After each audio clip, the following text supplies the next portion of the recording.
Good evening, everyone. Good evening. It's my great pleasure to welcome Professor Rachel Neal as a speaker in the Private Law and Theory Speaker Series. Professor Neal is an Associate Professor of Law at the LSE. She received her PhD and LLM at Cambridge, where she was awarded the Gareth Jones Prize for the Law of Restitution and the Chancellor's Medal for English Law. She has published influential work on agency and attribution, and is widely regarded as one of the most promising academics of her generation. Her book, Corporate Attribution in Private Law, is essential reading for scholars in that area and has been reviewed positively in leading journals. Her work has been cited with approval by apex courts around the world. This evening, we are fortunate to hear her speak on Can Parents Sell Their Children's Property, a topic of pressing importance to many parents. So without further ado, please join me in welcoming Professor Neal.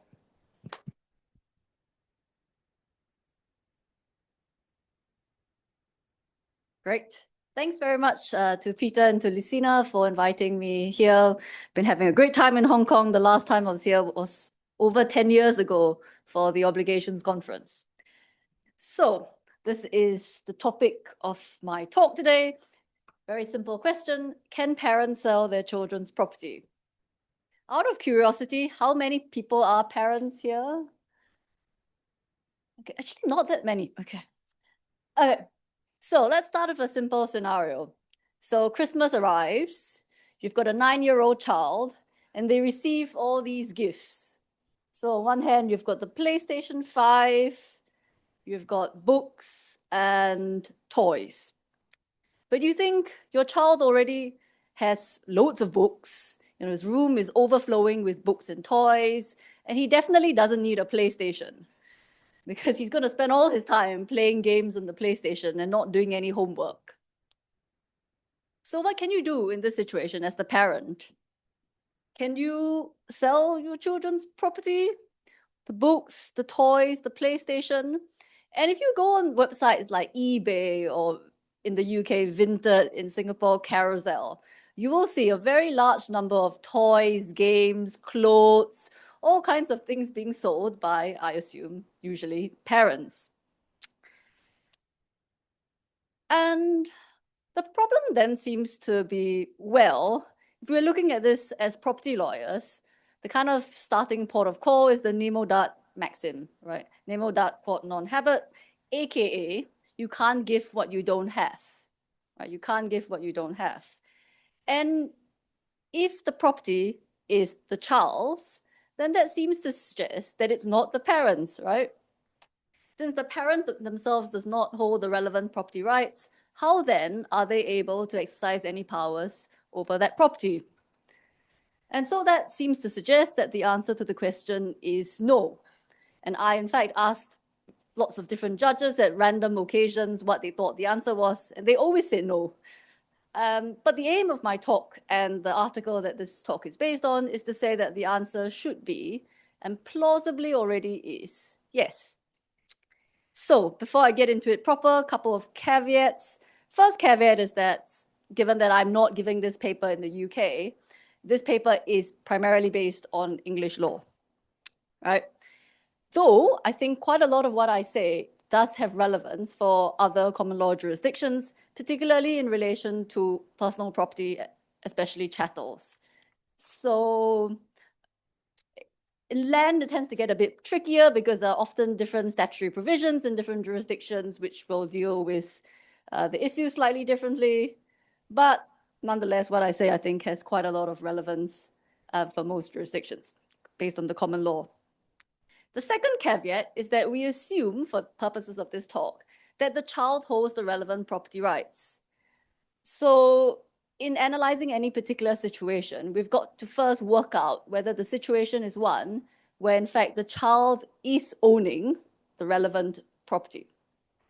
So we need to make sure it's not a case of a trust where perhaps grandparents, give a sum of money to parents and say, can you look after this and manage it for the benefit of the child? It's a trust. That's not a case where the child themselves holds the legal title to the money.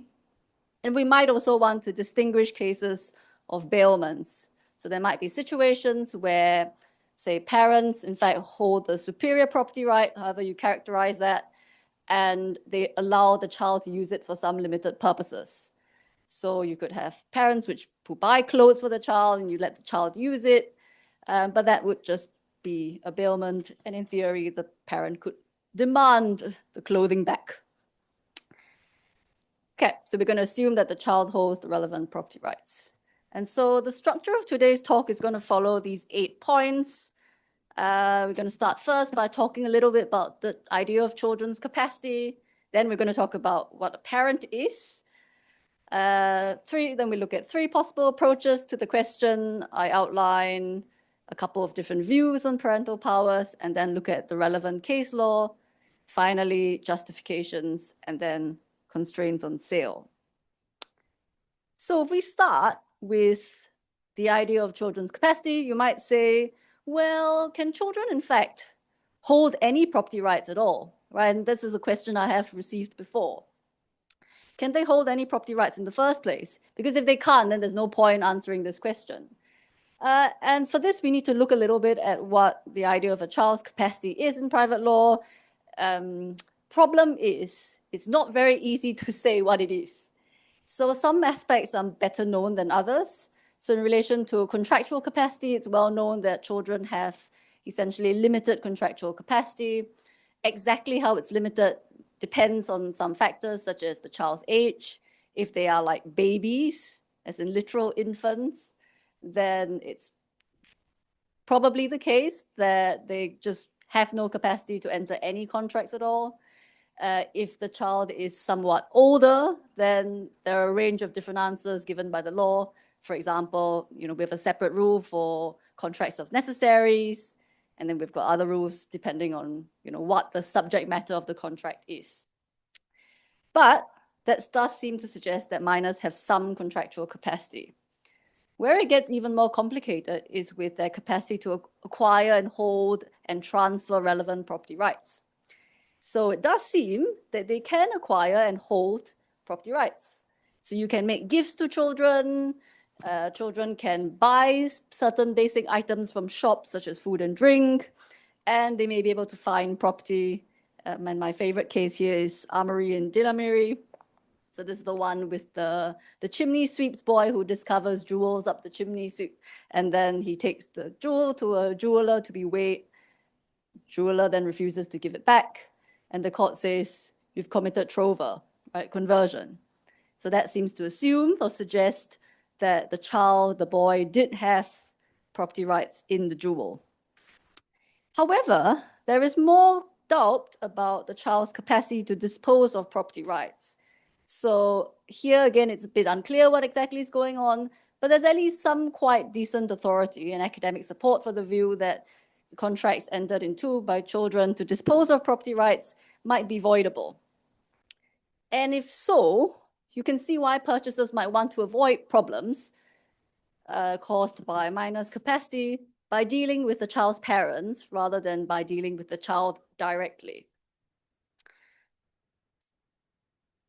But then we run into a separate problem, which is what is a parent and who is a parent? And this sounds like a very easy question to answer, but it's not really.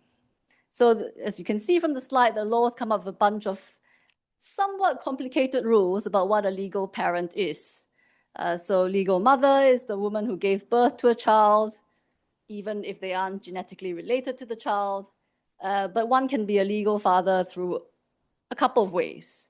You can be genetically the legal father of the child, or you can be in one of the situations where we presume fatherhood, or there's some other statutory routes. And there are some other complications about different ways in which parenthood can be acquired.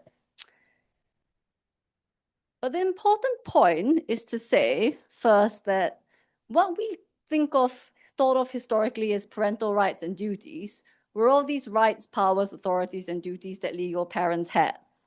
However, over the last couple of decades, what's happened in English law is essentially a bifurcation of legal concepts. So we don't just have one concept, we've got two. right? We've got the idea of legal parenthood, and then on the other hand, the idea of parental responsibility. And so they can come together, but they need not come together. So it's possible to be a legal parent, but not have these powers, rights, authorities, and duties. But it's also possible to have these rights, powers, and duties without being a parent. So to avoid some of these problems, we're going to focus on one core case, which is legal parents with parental responsibility. And that's likely to kind of capture the core intuitions we have about the problem, leaving the more difficult issues to one side for next time. Okay, so what kind of approach could we take to this question that I've outlined at the start? Well, there are at least three possible mechanisms for us to approach this question.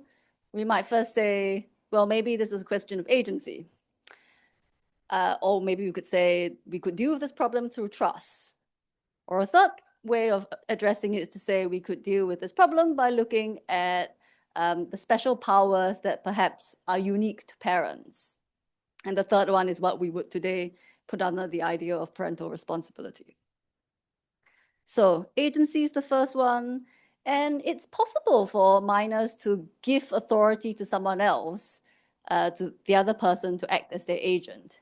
So perfectly possible for them to do so, but as a general rule, they don't sort of, as a matter of default, go about doing this, right? And the important point is that there isn't any kind of automatic agency in a parent-child relationship.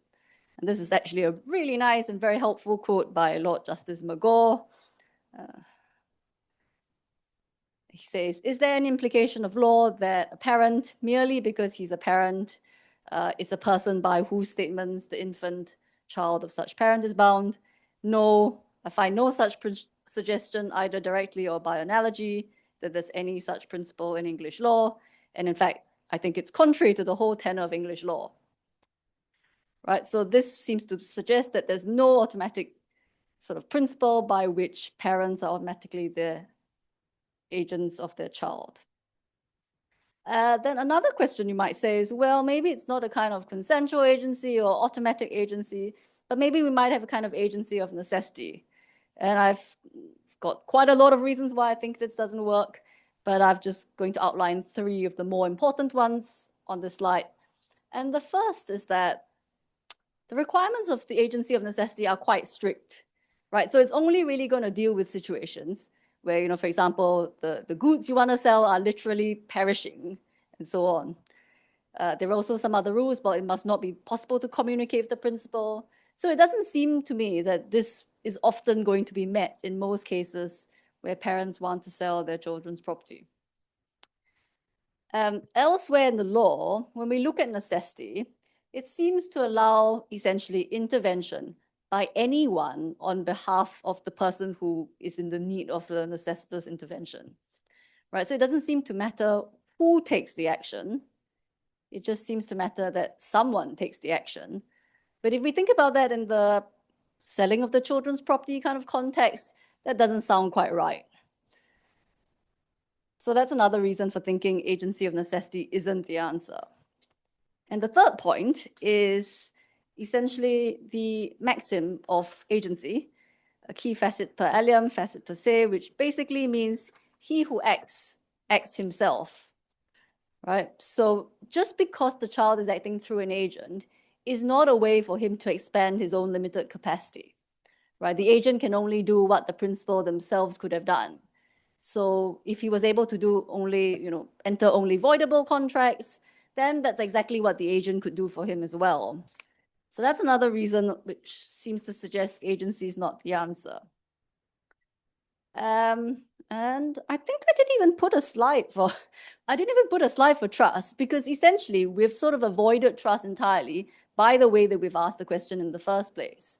So if we assume that the relevant rights are held by the child, that assumes that there is no trust, right?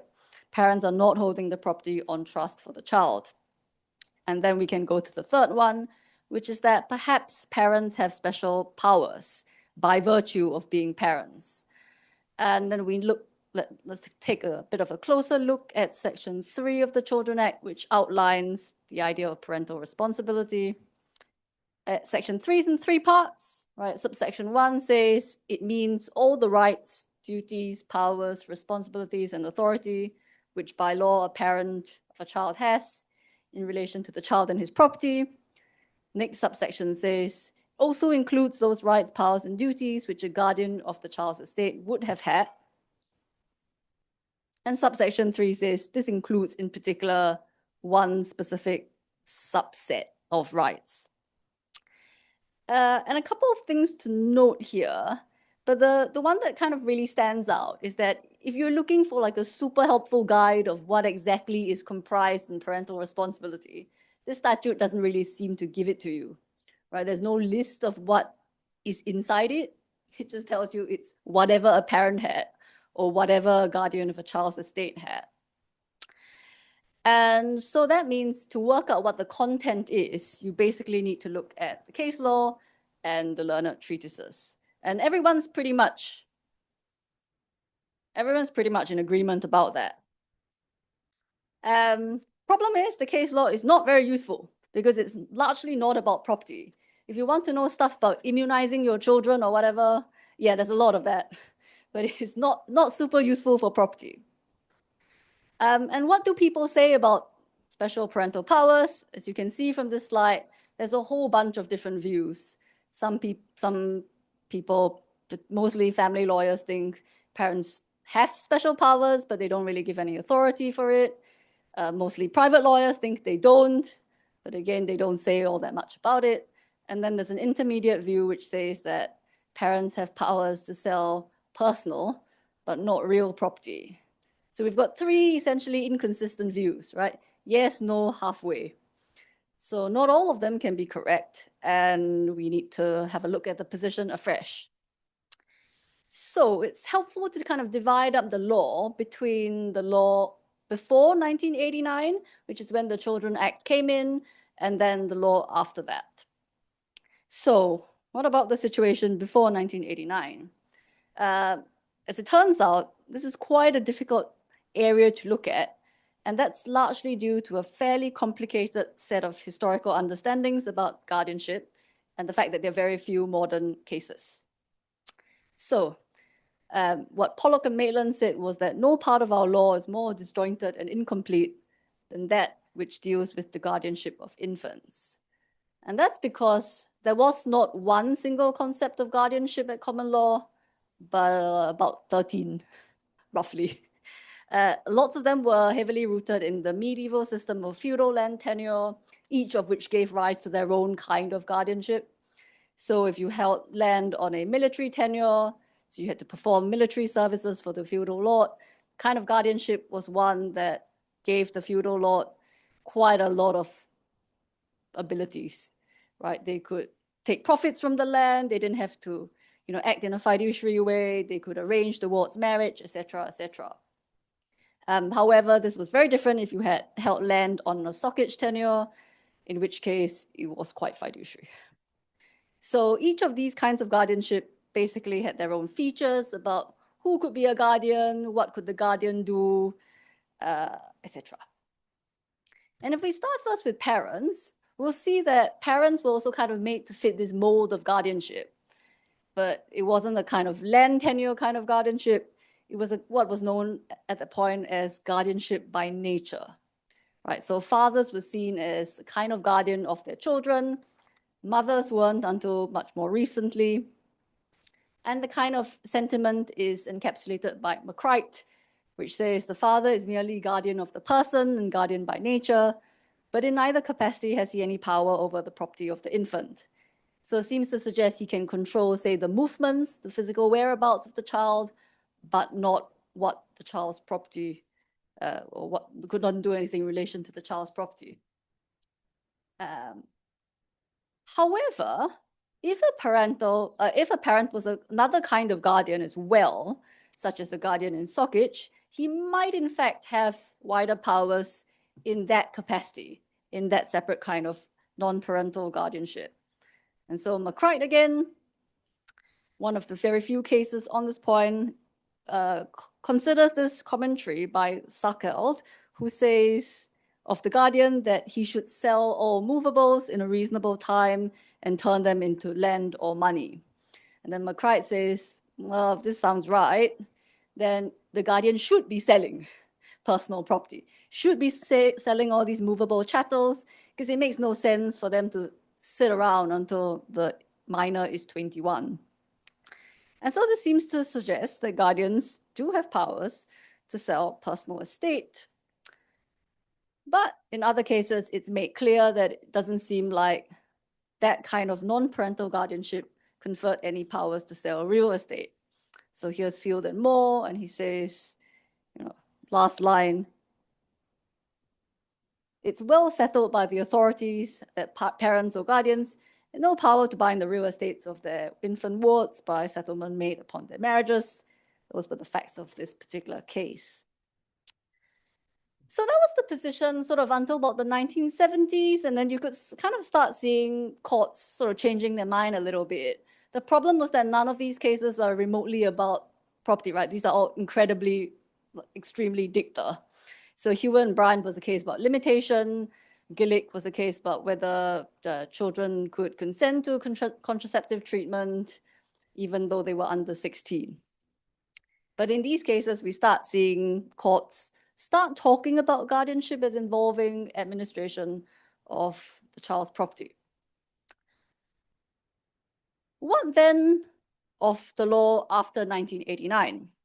Well, if we kind of take a snapshot at 1989 itself and we look at the Children Act, which was then just passed, seems to include basically whatever powers parents had before, which seems to be nothing, and whatever powers that a guardian of a child's estate would have had under Section 2, which seems to be powers to sell only personal but not real property. So at least up to this point, mostly seems like Howarth and Denker were right. But then we have a bunch of cases post-2015. And I'm not going to go into huge amounts of detail about these, but the gist of it is that these, interestingly, involve land, but it's land that's essentially inherited by a minor from overseas. And the cases involve immovable property in France, Germany, or Italy. And the basic idea is that in these cases, either French, German, or Italian law requires that the minor accepts the inheritance, or sometimes the parent just wants to contract to sell. But under these laws, the minor can't do it personally. A French, German, or Italian court could make an order which authorized the parent to do it. But in all of these cases, the child in question was habitually resident in England, and so Brussels 2A at that point applied, which said that, well, the court that had jurisdiction was the English court, right? So the French, German, or Italian court, in fact, would not grant the order, and the minor's parents then came to the English courts and said, help. And the first case was not a really helpful starting point for the parent. So this is Hayes and Hayes, 2015, by Paul Matthews, whom I think some of you might know is a professor of property and trust. And he gave a very learned decision where he basically says, doesn't look like parents have any of these powers to sell immovable property at common law. Doesn't look like this position was changed by Section 3. And he does this by sort of a statutory interpretation of the language. He says there's no mention anywhere of disposal, and that's quite a different thing compared to receipt and recovery, which is mentioned in the statute. So common law doesn't help you, the statute doesn't help you, but somehow he managed to grant the order anyway by relying on the creative interpretation of private international law. But what we then have is a different story in some subsequent cases. And it's an interesting feature of these cases that most of them are not incredibly well litigated, I think. So lots of them are not actually contentious cases at all. There's just a parent who seeks the order from the court. It's not sort of a contentious case. Friendly claims, I think that most of them are. So in Re AC was a family court case, and Justice Peel says, not sure about what Paul Matthews said before. Yeah, I think contracts of sale do fall within the statute, and therefore the parents have the powers to sell. And then the problem was that in Re-AC itself, that was in fact only dicta, because that was not a case where sale was sought, but it was followed in 2 other cases, one was of which was by the same judge. So he said, yes, I agree with myself from 2 years ago. And so this line of cases seems to suggest that parental responsibility under Section 3 does include power to sell real property as well. However, in reaching these conclusions, largely the courts were pretty focused on the wording of Section 3, and they didn't really say anything about the justifications. So, should parents have these powers? And if we look at guardianship, what we see is that the justifications for guardianship changed over time, sometimes quite dramatically. In the early days, back to medieval land tenure, what was really the law was really focused on was really the control and preservation of property. So Pollock and Maitland again says, when the law came forth from the Middle Ages, it knew some 10 kinds of guardians, and yet it had never laid down any such rule that there is or ought to be a guardian for every infant. It had been thinking almost exclusively of infant heirs. Right? The law was not at pains to designate any permanent guardians for children who owned no land. So it seems like it was really more interested in property. The child was sort of a adjunct, right? That's what Plunkett says. The orphaned infant was treated as an adjunct to his lands. It was not really the focus. It's just the land was the focus. And this, I think most people kind of generally agree with this. We weren't focused on trying to protect children's interests. We were worried about the land. And in particular, that was a kind of time where usually, land was the primary capital estate of families and carried also significant social status. So when you look at it from that point of view, it kind of makes sense that the law wasn't very keen on allowing parents to sell essentially the most, or the guardianship didn't come with powers to sell essentially the most important assets of a given family estate. Right? If they could, how could that estate then be transmitted down the generations?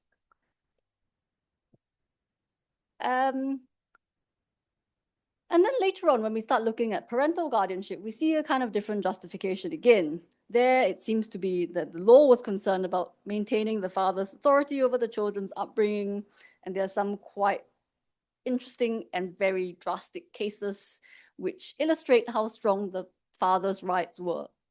So one of my favorite cases that did not make it into the paper is this case of De Manaville and De Manaville, and it basically involved a father who, well, this is what the law report says, a father who took an 8-month infant from his mother's breast, naked, in very cold weather, and sort of took the child away and refused to let the mother see it ever again.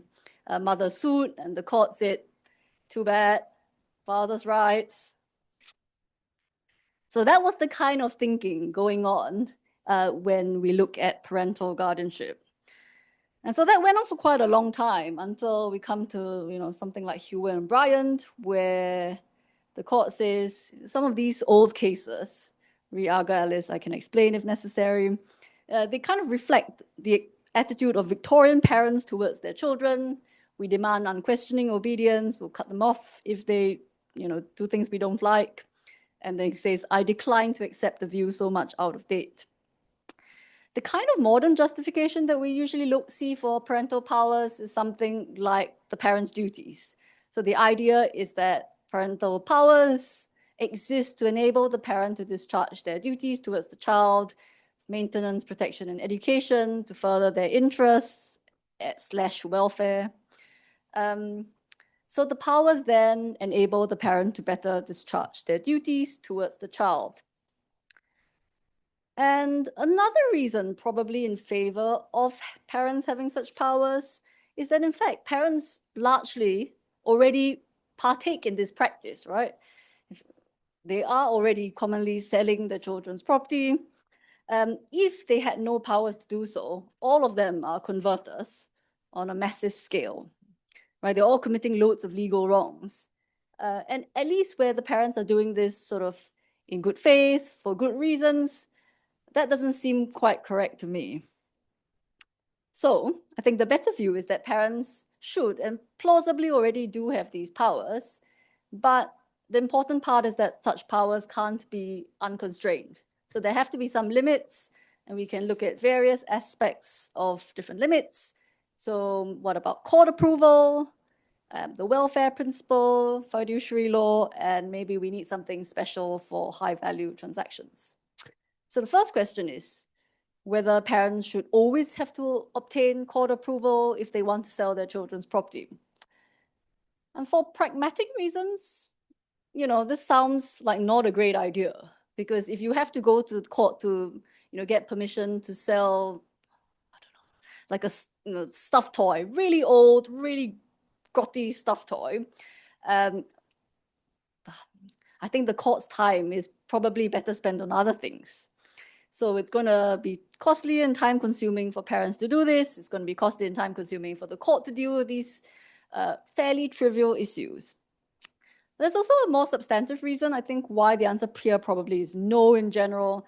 And that's because when the sort of law was reformed in the late 1980s, what the government in the UK thought was that the prime responsibility for bringing up children is a kind of personal responsibility, right? It's not a state responsibility. It's your job as parents to deal with the upbringing of children and the selling of their property to be able to use the proceeds to, pay for the child's education or to go to a, university overseas or to pay for music lessons, etc.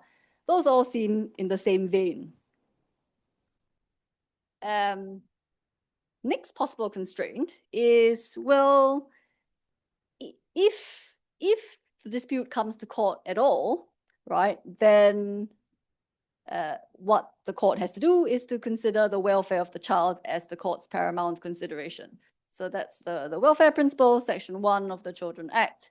And this might arise if parents do seek court approval, even if they don't have to.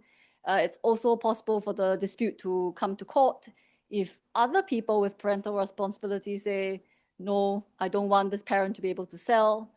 And even the child themselves, in some situations, may be able to go to court and say, I don't want my parent to sell my property. It's all possible. In dealing with any of these possible disputes, the court will need to look at the welfare principle. And what happens, however, if the dispute never goes to court, right? So it's just a dispute outside of the court. The welfare principle only seems to apply to cases where the court is involved, because the welfare principle tells the court what to do. This can't mean, however, that the parents can just do whatever they like out of court. Right? And I think the best analysis is probably that parents hold powers to sell their children's property in a kind of fiduciary capacity. So if we sort of map along some general ideas of fiduciary law onto this context, we'll say, well, what must the parent do? They need to exercise their powers to sell for proper purposes. For example, what the fiduciary subjectively believes would advance the child's welfare. If the parent, sells the property, makes large amount of money, it needs to deal with the proceeds in the same way for the benefit of the child. It can't just sort of use it to go on a holiday. The parent must avoid being put in a position where the exercise of judgment is impaired by self-interest or competing duty. So this is the no conflict rule. And then we might be able to apply various sort of remedial answers to fiduciary law in this context as well. So that seems to provide quite a good framework for constraining the powers that parents have. And just a couple of other points, which is to say, I don't think what's in the child's best interest is necessarily a purely financial question. So maybe the point is better phrased if we talk about or think about the child's welfare, right? Parents are supposed to advance the child's welfare, and then this might allow us to take into account some non-financial considerations. In particular, it might be possible for parents to consider their own interest to some extent. And that seems sort of generally true in the parent context, right? So if parents could sort of buy a cheaper house and that happens to be a lot further away from the child's school, which would require them to sort of, travel 3 hours, commuting every day, which were going to make them a much worse parent, you might think actually those considerations, the fact that they're going to be a worse parent with the long commuting, these might be taken into account in the consideration process. Yeah. Okay. Yeah, in particular, we might need to modify the no profit rule in some way to take into account the fact that parents may be able to consider their own interest to some extent. And Clay is a High Court of Australia case, which does seem to provide some support roughly in this direction. I'm happy to talk about it more if necessary. And then the last thing to say is, well, might we want to consider a special rule for particularly high value transactions? So even if court approval isn't generally required, we might think that we should require court approval where the property in question is particularly valuable, right? So this obviously has some advantages, which is that it protects the purchaser. The purchaser can get good title and not worry about any possible either breaches of fiduciary duty by the parent or other problems. But it also makes the position particularly clear for the child and allows the court to engage in the welfare analysis in deciding what the right course of action is. So that's possible. I think there's some pretty decent reasons for it. The precise level of what counts as sort of high value is up for grabs, I think. I think in the paper, I suggest something like £20,000, which follows on from a somewhat similar Scottish provision. And that's just meant to kind of draw a rough balance between essentially the pragmatic considerations and the interests of the purchaser and the child. So if we come to the end, conclusion, question I started off with, can parents, bracket, with parental responsibility, sell their children's property? So I think the answer should be, and plausibly already is yes. So what? Two possible thoughts. One thought is that whatever parents seem to have in relation to their children's property doesn't seem to be an instance of agency, right? What parents can do seems to be wider than what the child themselves could do if they had acted personally, which is quite interesting. The second sort of implication is that actually this is quite nice for lots of people involved, right? So for the parents, the few of you who are parents in this room, well, you're not committing conversion when you sell your child's stuff on eBay. Purchasers, on the other hand, receive good title from the child. There's an exception to Nemo. And while the child does lose their property rights to the item in question, they obtain the purchase price in exchange for it, which then should be dealt with in a similar way for the child's benefit. Yeah. So those are the two implications. Thanks.